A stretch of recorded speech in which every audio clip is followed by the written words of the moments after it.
오늘 우리 주신 하나님의 말씀은 지난주 말씀 다시 말씀을 받겠습니다. 창세기 4장 1절에서 8절 말씀 드리겠습니다.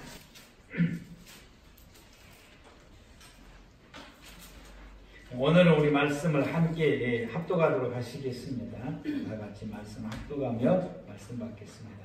시작. 아담이 그의 아내 하와와 시심하매 하와가 임신하여 가인을 낳고 이르되 내가 여호와로 말미암아 건강하였다니라. 그가 또 가인과 아벨을 낳았는데 아벨은 양치는 자였고 가인은 분수하는 자였다. 세월이 지난 후에 가인은 땅의 소산으로 제물을 삼아 여호와께 드렸고 아벨은 자기도 양의 첫 새끼와 그 기름을 드렸더니 여호와께서 아벨과 그의 제물을 받으셨으나 가인과 그의 제물은 받지 아니하시니라.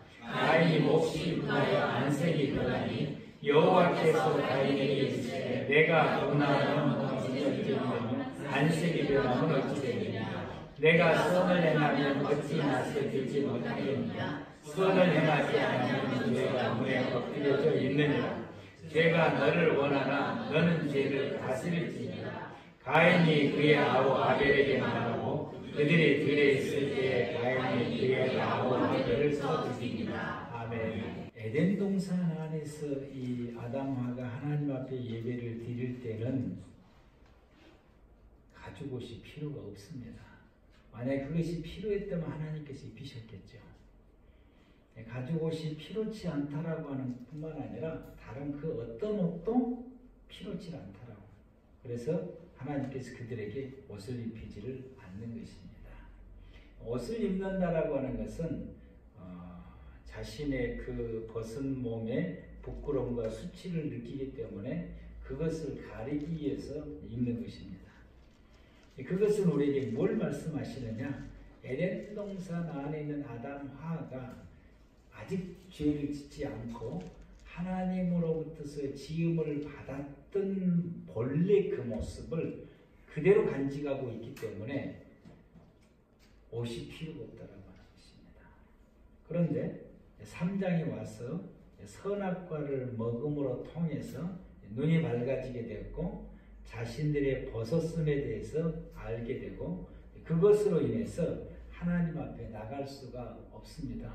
도저히 부끄러워서 하나님 앞에 설 수가 없습니다. 그래서 내가 숨었습니다 라고 말하게 되는 이 아담의 그 이야기 속에서는 그게 이제 본인들의 죄를 깨닫게 되고 느끼게 되는 것입니다. 그래서 하나님께서 이들이 벗어서 그게 부끄러워서 하나님 앞에 나갈 수 없습니다. 예배를 드릴 수가 없습니다 라고 그들이 이야기하게 되니까 하나님께서 그들에게 가죽옷을 지어 입히신 것입니다. 무화과 잎으로 만들어서 입으려고 해봐도 온전하게 이게 되질 않으니까 하나님께서 그에게 가죽옷을 지어 입히심으로 벗은 몸을 가려주게 되므로 하나님 앞에 나갈 수가 있게 된 것입니다. 그래서 그들이 가죽옷을 입음을 통해서 벗은 몸을 가리고 하나님 앞에 나가게 되고 이것을 24절에 생명나무의 길을 가게 된 것입니다. 가죽옷은 선악과를 먹는 죄에 대해서 하나님께서 용서하심에 대한 표현인 것입니다. 즉 죄 사함의 은혜를 입게 된 것입니다. 이때 이후로부터서 모든 사람들은 죄 사함의 은혜를 입어야 하나님 앞에 나갈 수 있게 된 것입니다. 구약의 시대 때는 그 죄 사함을 입기 위해서는 짐승의 피로 하나님께 제사를 드림으로 죄 사함의 은혜를 입고 하나님 앞에 나간 것입니다. 그게 이제 구약 레위기서에 기록되어 있는 5대 제사가 그런 의미를 가지고 있는 것입니다. 그러다가 이 땅에 예수 그리스도께서 오셔서 예수 그리스도께서 모든 인류의 죄를 십자가에서 대속해 주셨습니다. 그러므로 이제는 우리 모두가 다 예수 그리스도를 믿음으로 통해서 예수님께서 우리의 모든 죄를 대속해 주셨던 그 은혜를 우리가 힘입고 하나님 앞에 나아가 예배를 드림으로 하나님 앞에 나아가는 은혜를 잊게 된 것입니다. 그러므로 이 가죽옷은 또 다른 의미를 본다고 한다면 예수님께서 십자가에서 우리의 모든 죄를 대속해 준 하나의 하나님께서 미리 보여주는 그림자다라고 그림자라고 하는 것을 우리에게 보여주시게 된 것입니다. 히브리서 10장 19절에서 20절 말씀에 그러므로 형제들 우리가 예수의 피를 힘입어서 속죄 은혜를 힘입어서 성수에 들어갈 담력을 얻었다. 성수에 들어갈 담력을 얻었다고 하는 것은 하나님 앞에 나아갈 수 있게 됐다. 즉 생명길로 가는 길을 우리가 당당하게 나갈 수 있는 그 길을 우리가 얻었다라고 말씀하고 그 길은 우리를 위하여 휘장 가운데 열어놓으신 새로운 살 길이요 휘장은 곧 그의 육체다라고 말씀하십니다. 성수로 나가는 길이 하나님 앞에 가는 길이고 그것이 천국길이고 그게 창세기 3장 24절에 바로 이 길이 생명의 길이다라고 말씀하십니다. 하나님이 이같이 그 사람을 쫓아내시고 에덴 동산 동편에 그룹들과 두루 도는 불칼을 두어 생명나무의 길을 지키게 하시니라.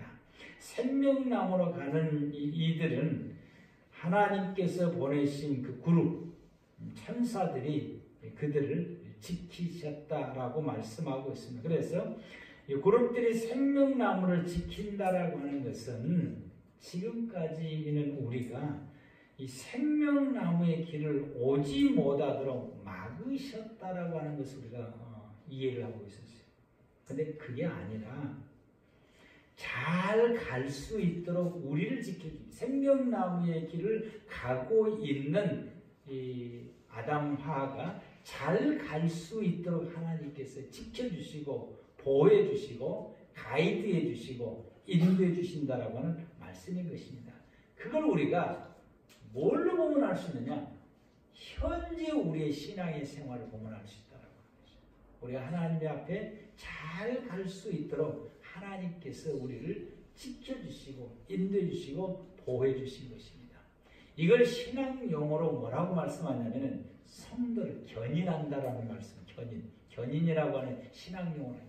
그래서 하나님께서 우리 모든 믿음의 성도들이 천국까지 갈 수 있도록 우리가 이 세상에서 살아가는 저와 여러분들을 하나님께서 지켜주시고 보호해주시고 인도해주시고 가이드해주시는 것입니다. 가이드해주시고 그걸 신앙 용어로 성도의 견인이라고 하는 단어를 쓰게 되는 것입니다. 근데 하나님께서 이것을 어디를 통해서 이렇게 하시느냐? 교회를 통해서 하시는 오늘날 이 시대는 교회를 통해서 하는 것입니다. 그리고 누구를 통해서 하시느냐? 오늘날 이 시대는 목회자를 교회를 통해서 목회자를 통해서 하게 됩니다. 원시 창세기 3장 21절에서 24절 말씀에 기록된 그 시대에는 천사를 통해서 그리했습니다.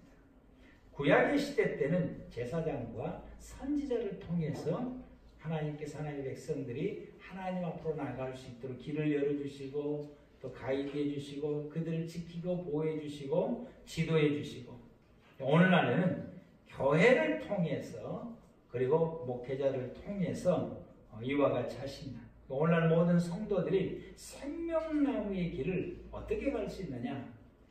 교회에서 예배를 통해서 하나님 앞에 나갈 수 있게 되는 것이고 이것이 바로 여러분 우리가 생명나무의 길을 가는 것입니다. 이걸 반복해서 계속해서 이걸 하되 언제까지 해야 되느냐? 언제까지 해야 되는 거예요? 죽을 때까지 해야 되는 것이에요. 우리 육신의 생명이 끝나야 영원한 천국에 갈 수 있기 때문에 그런 것입니다.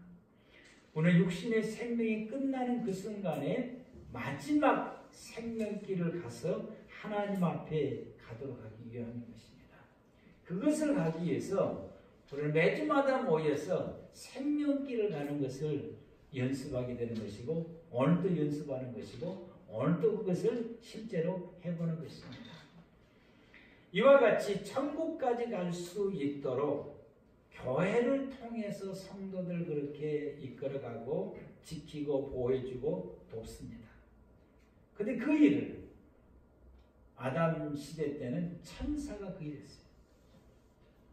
그리고 구약의 시대 때는 성령 충만했던 이 제사장과 선지자들이 거의 됐어요. 오늘날 이 시대는 목회자들이 거의 됐어요. 여러분들을 하나님의 나라에 들어갈 때까지 여러분의 신앙을 지도하고 이끌어가고 가이드하고 그리고 옆에서 붙잡아주고 함께 갈 수 있도록 하겠다. 이 일을 목회자뿐만 아니라 여러분의 구역장들이 함께 돕게 되고 아동부나 뭐 이런 그 학생들에게는 선생님들이 같이 함께 그 일을 하게 되는 것입니다. 오늘은 예배를 통해서 하나님 앞에 나가게 되고 하나님을 만나게 됩니다. 그리고 그 예배를 통해서 하나님과 하나가 되고 그 가운데서 하나님께서 우리에게 공급해 주시는 은혜를 우리가 입게 됩니다. 창세기 2장 10절에 이들이 9절에서 에덴 동산 안에서 매일 먹는 나무가 나게 하시고 생명나무가 나게 하시고 선악과 나무가 나게 하셨다고 하는 이 9절의 말씀은 하나님께 예배드리는 그 가운데 있고 그렇게 예배드릴 때 10절에 와서 강이 에덴에서 흘러나와 동산을 저시고 거기서부터 갈라져 네 근원이 되었다라고 하는데 이렇게 하나님 앞에 나와서 예배를 드릴 때 이 예배를 통해서 하나님의 물을 공급을 받는 것입니다. 저와 여러분들이 예배를 통해서 하나님의 은혜를 입어야 돼요. 아멘? 하나님의 은혜를 입어야 돼요. 하나님이 우리에게 공급해 주신 그 은혜를 우리가 먹어야 되는 것이에요.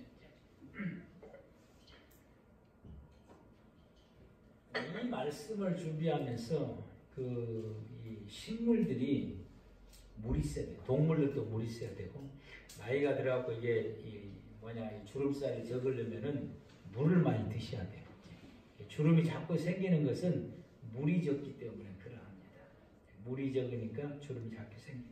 그래서 피부가 탱글탱글 하시려면은 물을 많이 드셔야 돼요. 하루에 1리터 이상 먹어야 됩니다. 1.5리터를 먹으라고 그랬지.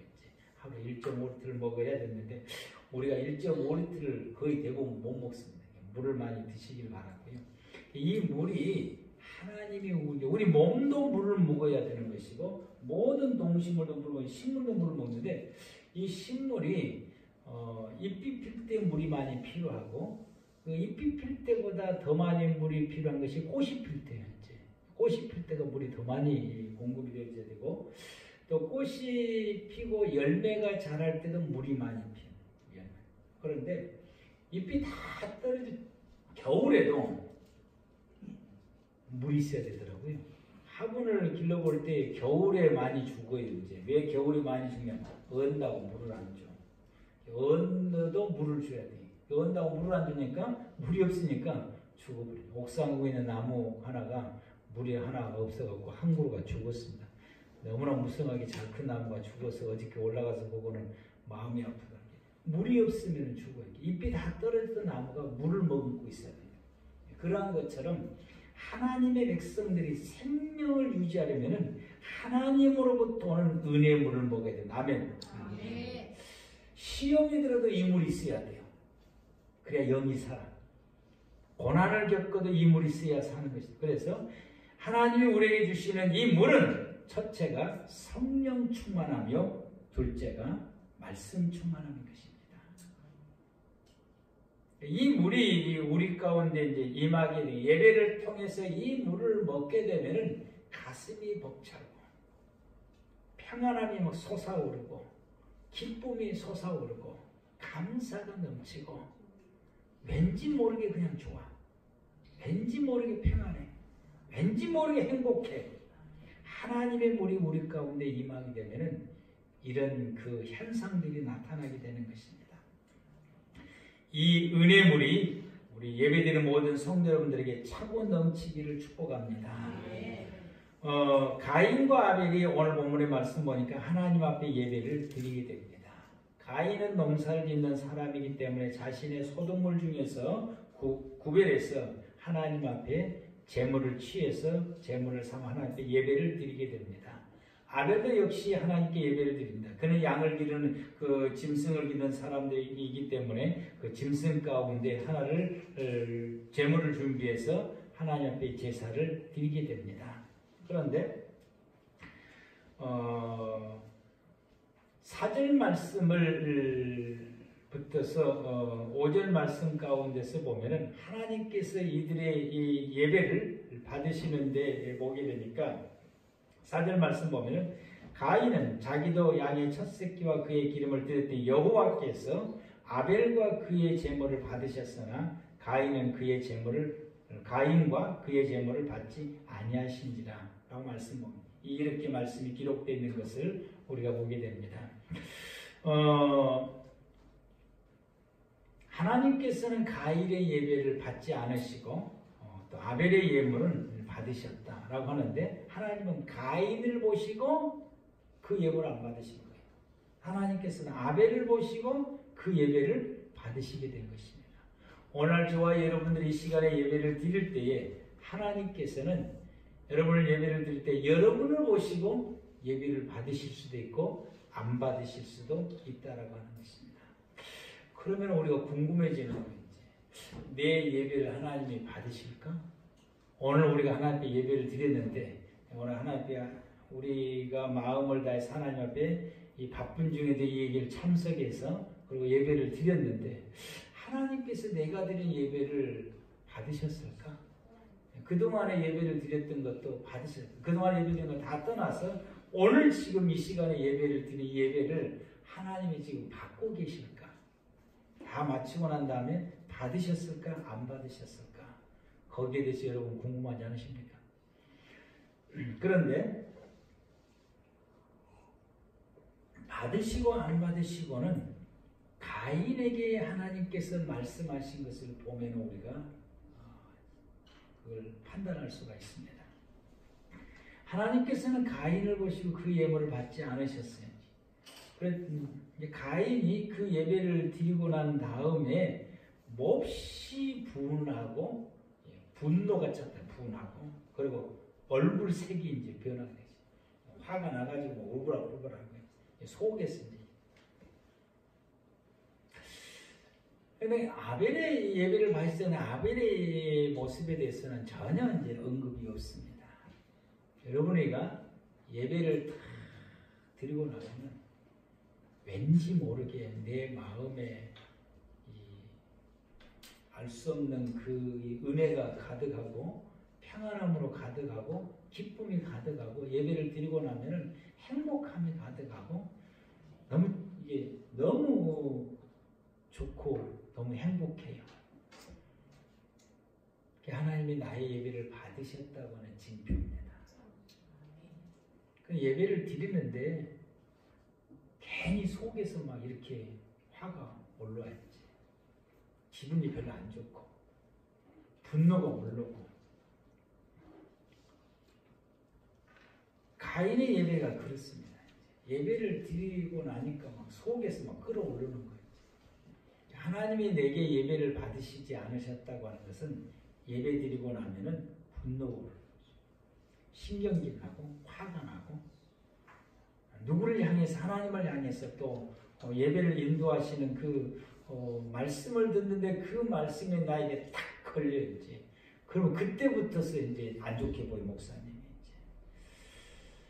그리고 이제 이 이야기를 누가 이제 일렀나라고 또 머릿속으로 이제 돌리게 되고 누가 한 사람이 이제 탁 꽂히게 되면은 그때부터 그 사람을 향해서 이제 분노가 이제 올라오고 시작해요.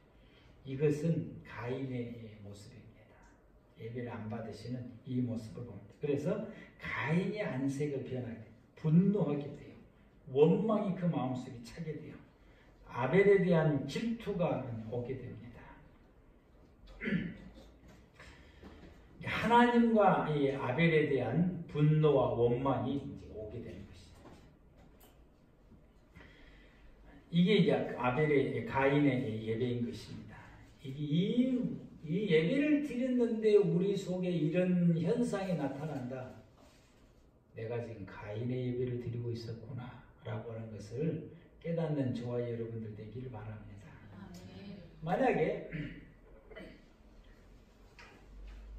하나님 앞에 예배를 드리기는 가운데에 내 허물이 드러나고 내 죄가 드러나고 나의 잘못된 것이 드러나야지. 혹은 말씀을 듣는 가운데에 구약의 시대 때에 그 예배를 드릴 때에 찬양대가 찬양을 하는데 찬양대가 찬양하는 목적이 하나 있어요. 구약의 시대 때에 찬양대가 찬양을 할 때 목적이 뭐냐? 이 찬양의 소리를 듣고 성도들이 자기의 죄를 깨달아야 된다라고 하는 거예요. 그게 찬양대가 찬양하는 목적이에요.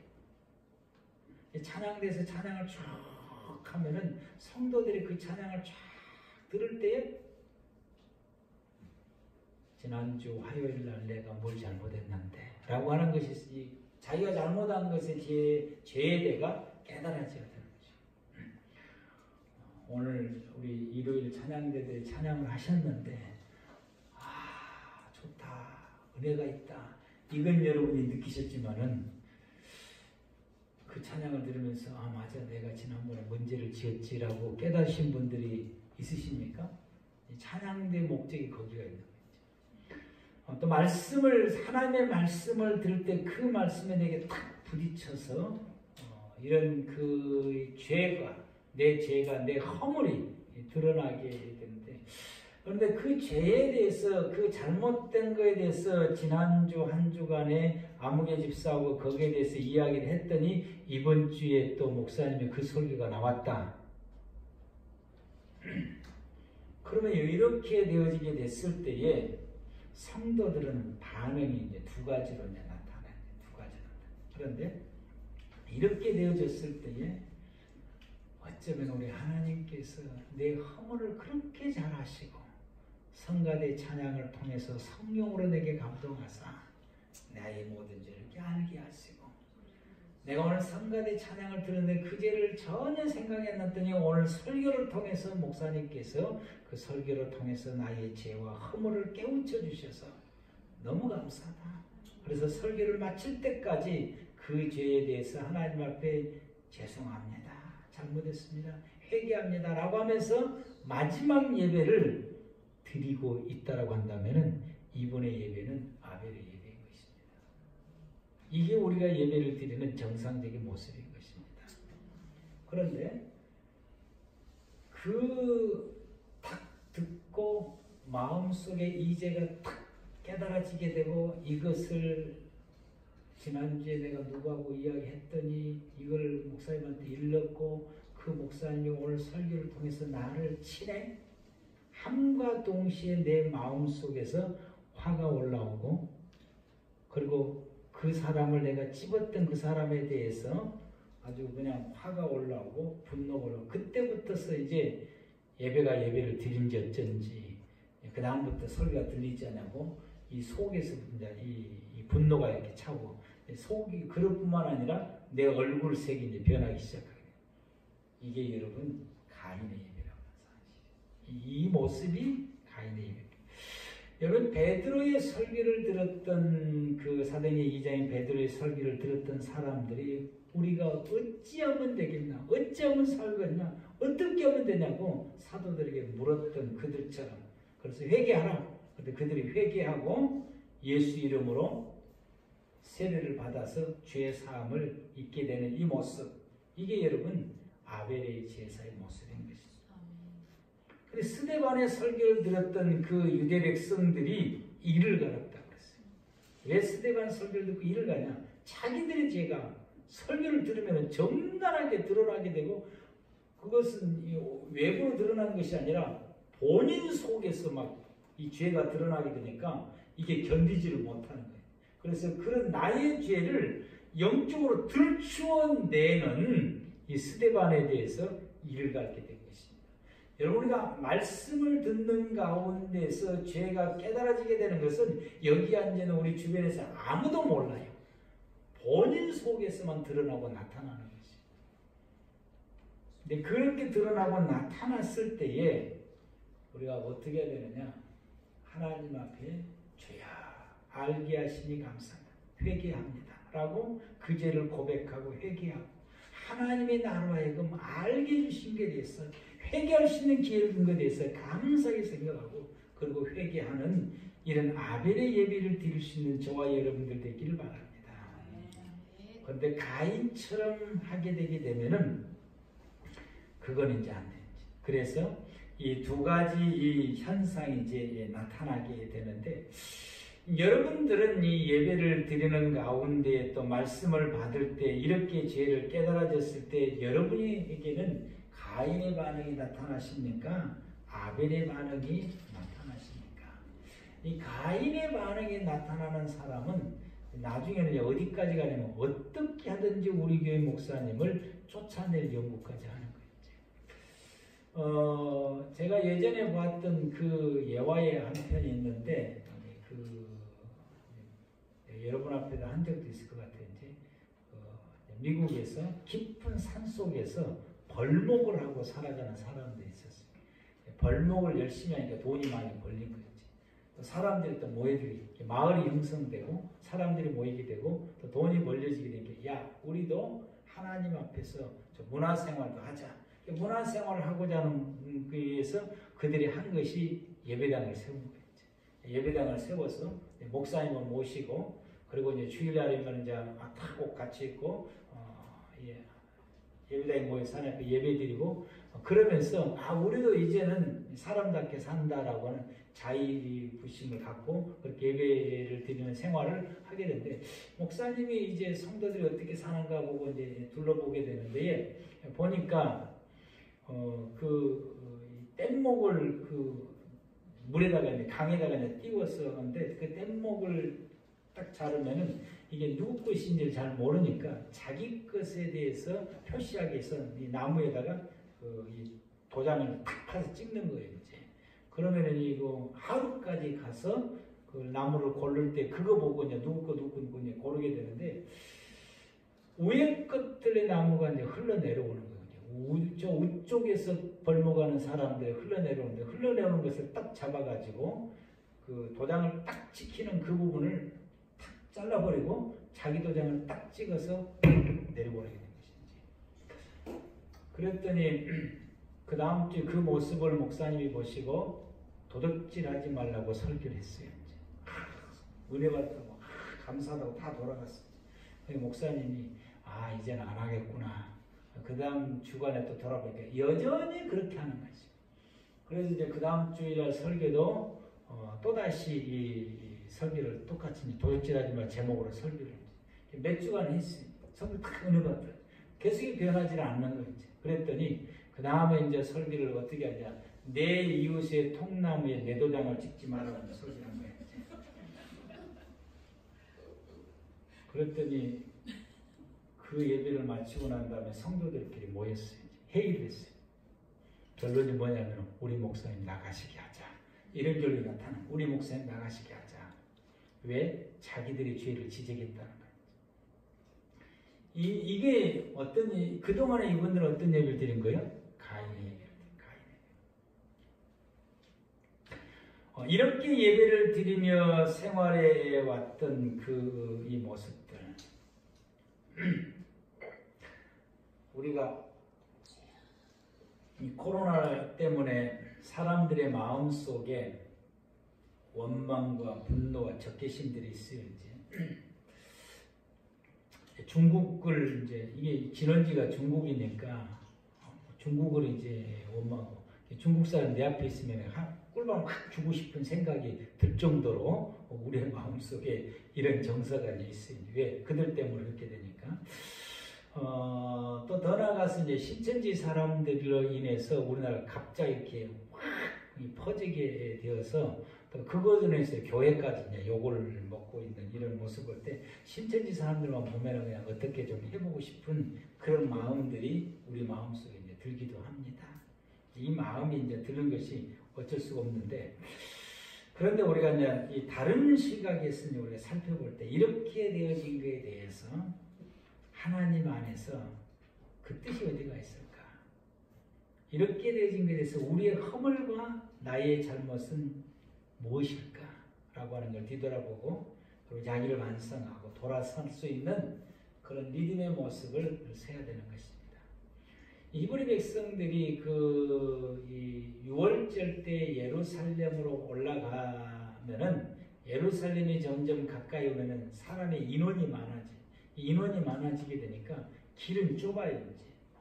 그래서 길로 가지 못하고 넓혀져서 들로 가게 되는 거죠. 벌판을 제가. 근데 이 예루살렘의 가난한 사람들이 그 가족이 죽으면은 시신을 벌판에다가 묻어요. 이분들은 두 번 장기 벌판에다 묻었다 1년 지나고 난 다음에 살이 다 빠지게 되면 뼈를 추려서 그리고 이제 동굴속에 갖다 넣습니다. 이렇게 하는데 이 벌판에다가 묻는데 그래서 그 벌판에다가 이 표시를 하기 위해서 회치를 해놓은 거예요. 그래서 성경에 회치란 무덤이라고 하는 건 무덤을 표시하기 위해서 사람들은 그걸 밟지 못하더라고. 밟는 것은 시체를 회신 때문에 밟는 사람이 부정해지기 때문에 그런 거죠.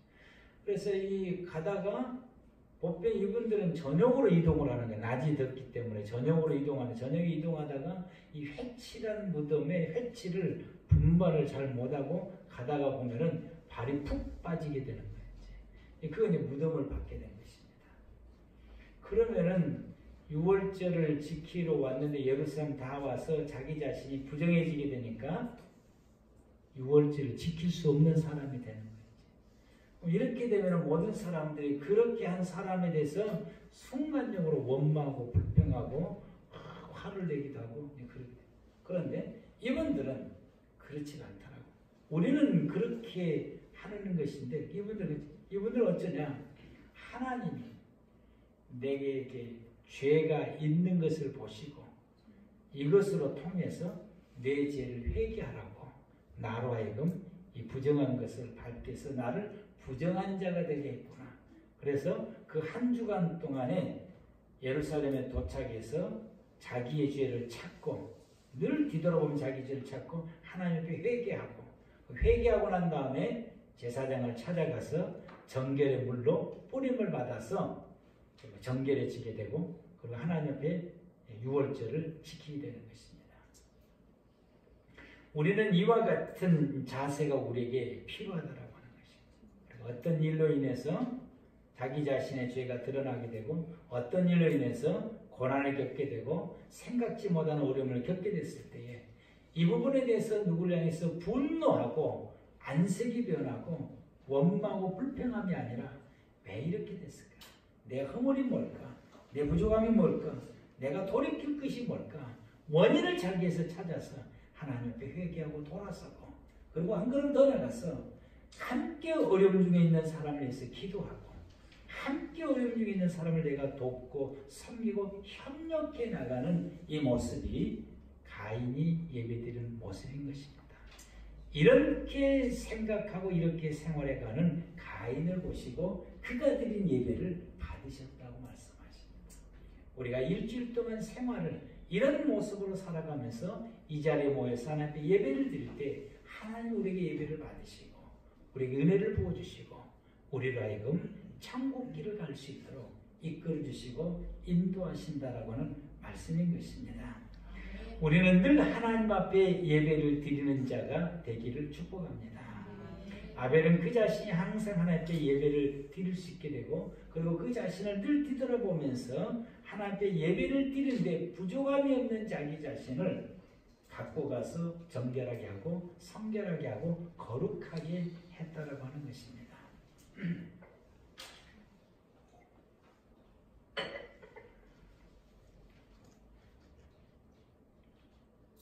그러므로 우리가 늘 은혜를 구하고 하나님을 경외하는 것으로 만족하고 어떻게든 하나님을 닮아가는 삶을 살아감을 통해서 하나님 앞에 예배 드릴 수 있는 저와 여러분들 되기를 바랍니다. 그리고 더 나아가서 이제 그 가인이 자기의 자녀들에게 신앙의 그 훈육을 시켜나가고 에녹이 자기 자녀들에게 신앙의 훈육을 시켜나가는 이 부분이 창세기 그 4장과 5장 말씀 가운데 기록되어 있습니다. 우리의 신앙은 우리 자녀들까지 나가야 됩니다. 도마가 예수님의 제자 가운데 도마가 우리나라까지 왔다고 하는 기록이 있습니다. 어느 시대 때에 가야 시대 때에. 그런데 김수로 왕 때 왔는데 김수로 왕 때에 하나님을 섬기고 그 뒤로는 흔적이 없이 사라져 버렸어요.